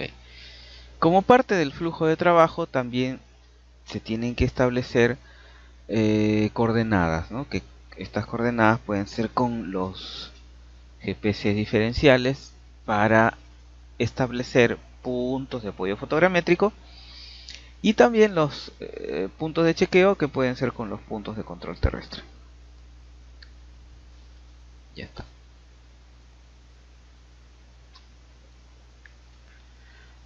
Muy bien. ¿Alguna pregunta tienen hasta esa parte?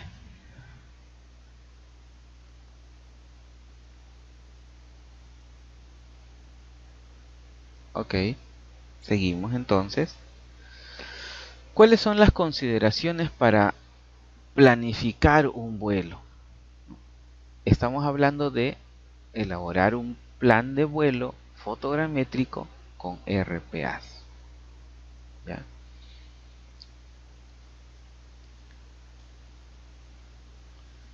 En relación a las consideraciones, son 7 consideraciones que debemos revisar. ¿Ya? Por ejemplo, la primera es el tipo de terreno. Bien.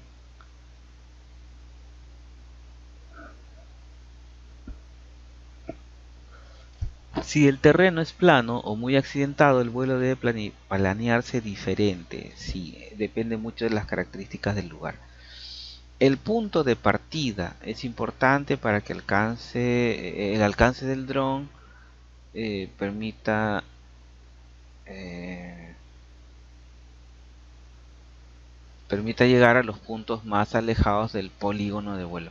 ¿A qué se refiere esto? Vamos a ver aquí ya. Vean ustedes. Imaginemos que es un terreno plano. Además es un área agrícola. Bien. Y necesitamos realizar un vuelo para esta zona.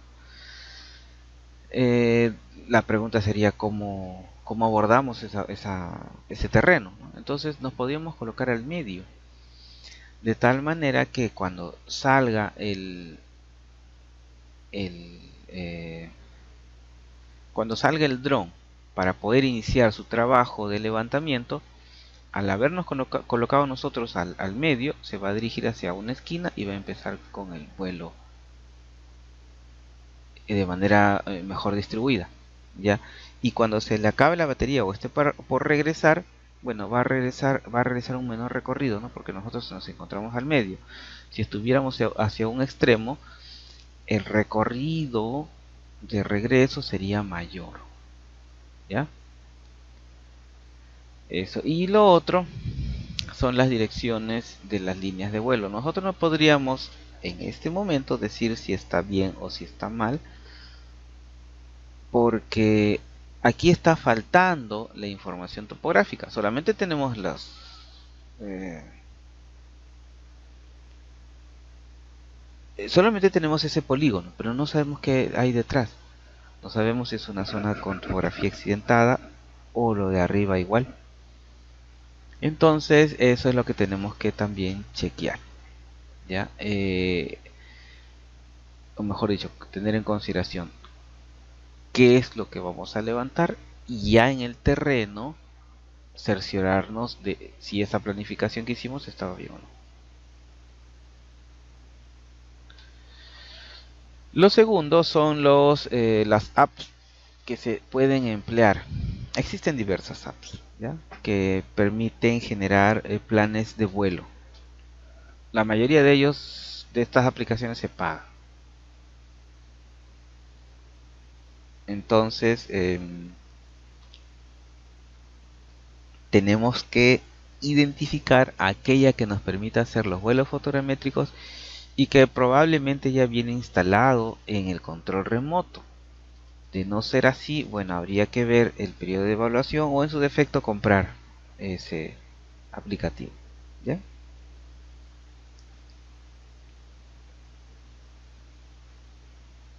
Lo otro que ya habíamos dicho, tener en cuenta la resolución de la imagen para eh,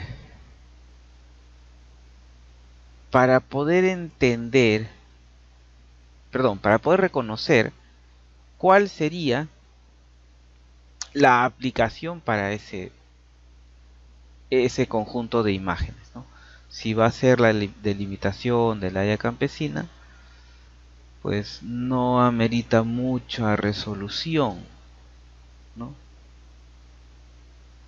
Porque vamos a obtener un nivel de detalle extraordinario, pero que no amerita o no aplica hacia, eh, bueno, hacia un mejor resultado. Nosotros vamos a tener que definir un GSD apropiado, es decir, 3 centímetros por píxel, 5 centímetros por píxel. Va a depender mucho de qué es lo que querramos mapear, ¿ya? La altura de vuelo tiene una relación directa con el GSD. A mayor altura, menor GSD. A mayor altura, menor GSD. Es decir, si vuelo a 30 metros, el GSD puede estar en el rango de 1 centímetro. Bien, pero si vuelo a 70, no más, si vuelo a unos 100 metros, el GSD va a estar alrededor de 2 o 3 centímetros. ¿Ya? Eh, Va a tener menos detalle que la otra foto, ¿sí? Pero para obtener ese resultado no me ha demandado mucho esfuerzo, solo he configurado la altura de vuelo. Bien, quiero una imagen con un muy buen detalle, lo vuelo más bajito. ¿A cuánto es más bajito? Bueno, desde 30 a 50 metros, ¿no? También, como les digo, tenemos que ver la aplicación que le den. Ok, lo otro es la velocidad del vuelo, ¿no? Es decir, si nosotros no hacemos caso a la configuración del dron, porque cuando uno define la altura se determina el GSD y automáticamente también va a determinar la velocidad del vuelo. Pero si nosotros cambiamos esa velocidad de vuelo para que de repente lo realice más rápido, todo el trabajo, es muy probable que obtengamos imágenes movidas y las imágenes movidas generan un error mayor.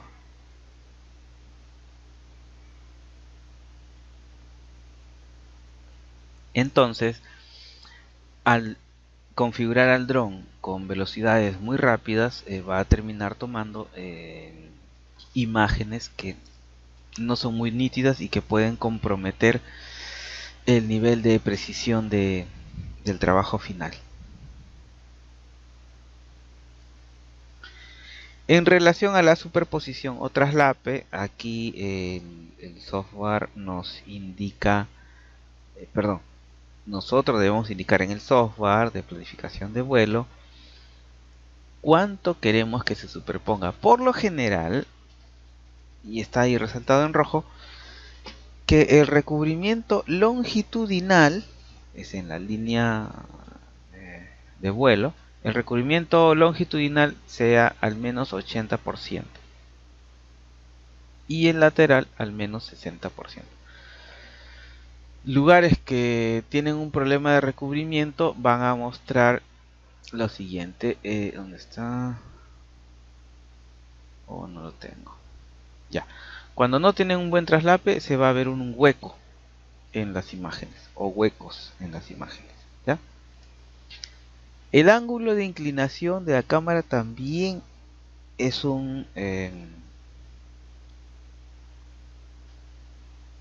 es un elemento a considerar. El ángulo de inclinación es un elemento a considerar dependiendo del modelo tridimensional o el elemento que querramos mapear. Es decir, quiero mapear solamente la parte de afuera de un lugar. Quiero mapear, por ejemplo, la zona de pendiente de ese acantilado, entonces tendré que colocar la cámara más inclinada. ¿Ya? Quiero mapear, no sé, pues la pared que está formando un determinado elemento, también tendría que ser con un ángulo inclinado, ¿sí? Por ejemplo, aquí tenemos un resultado, ¿ya? en la visualización de este resultado, noten que se observa la roca o la cantidad de lado que incluso tiene una pendiente o un ángulo de inclinación diferente al dron, ¿no? Pero lo que estamos haciendo o lo que se realiza aquí es eh, configurar el ángulo de inclinación para poder tomar la mayor cantidad de detalles.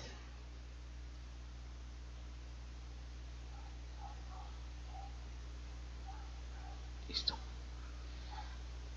Pregunta, ¿todo bien? ¿Todo claro?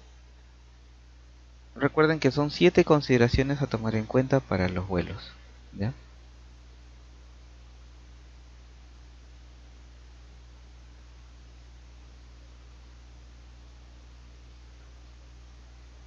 Ok, a ver,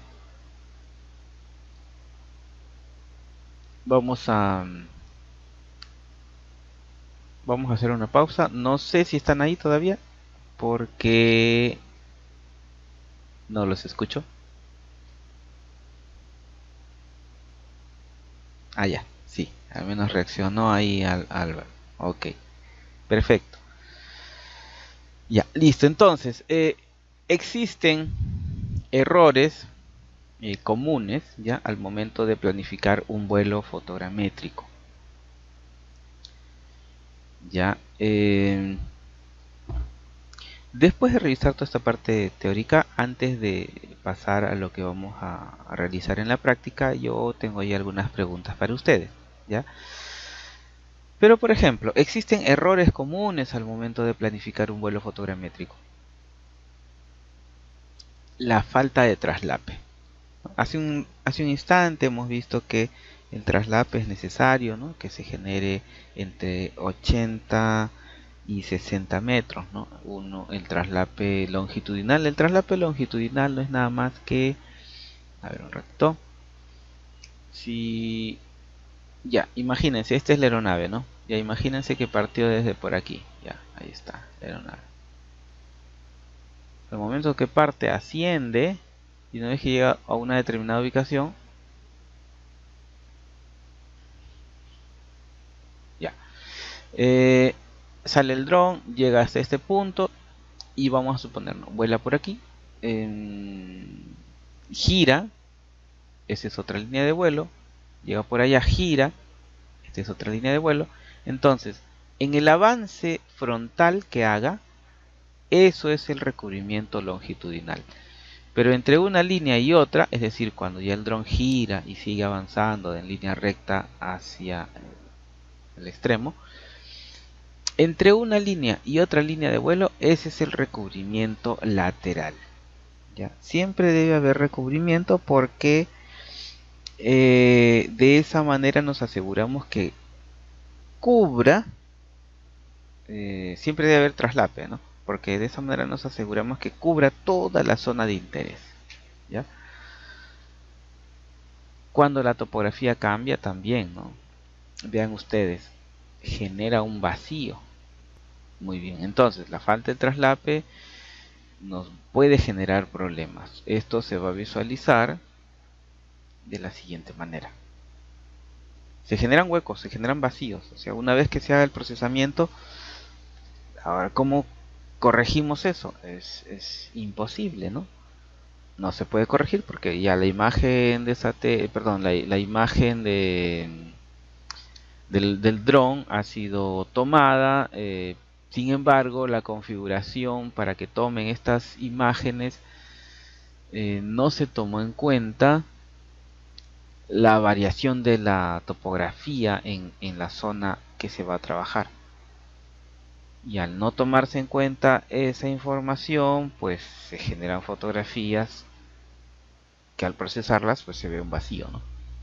Es porque el dron no tomó ahí. Ok. En relación a la mala calidad de la imagen, también, ¿no? Debemos tener en cuenta otras cosas ya que corresponden a fotografía, ¿no? La apertura del diafragma, la velocidad de obturación, el ISO, el balance de blancos. ¿Por qué? Porque, por ejemplo, cuando son días demasiado calurosos o con intensa radiación solar, puede afectar a la cámara del dron. Y los resultados que se obtengan podrían generarnos confusión, ¿ya? Entonces, se tienen que configurar estos parámetros para que de esa manera la calidad de la imagen sea bastante óptima, porque de lo contrario vamos a tener que regresar y volver a volar en ese mismo lugar, y eso no es lo que se quiere, ¿no? Se quiere que la primera vez que volamos y hacemos el trabajo, esa primera vez debe quedar establecido, ¿no? Conociendo la configuración correcta, ¿ya? De tal manera que al conocer la configuración correcta lo podemos anotar y ya sabemos en qué se puede aplicar: en catastro urbano, en eriazos, en supervisión, lo que fuera. De lo contrario, si no nos percatamos de eso, podríamos modificar cada vez que se trata de un trabajo similar. Listo, errores en los puntos de apoyo y puntos de control. A ver, ¿qué es lo que sucede aquí? Que el topógrafo utilizó un spray para hacer las marcas en el terreno. Sin embargo, no necesariamente estas marcas van a tener una buena representación en la imagen para que nos sirva como punto de apoyo. Por ejemplo, esta imagen que está aquí abajo, si nosotros queremos hacerlo como punto de apoyo, no nos va a permitir. No va a permitir porque incluso, si no me equivoco, ya, estas marcas van a generar error. ¿Por qué? Porque la tonalidad del color utilizado para hacer la marca en el terreno puede distorsionarse con la tonalidad que se visualice en la imagen, ¿ya? Esa es la diferencia, ¿sí? Entonces, se tienen que emplear marcas bastante nítidas, porque si sobre esta marca se hace un acercamiento para ver cuál es la intersección, va a salir pues un nivel de detalle muy grueso. Eso es lo que se tiene que ir viendo y corrigiendo.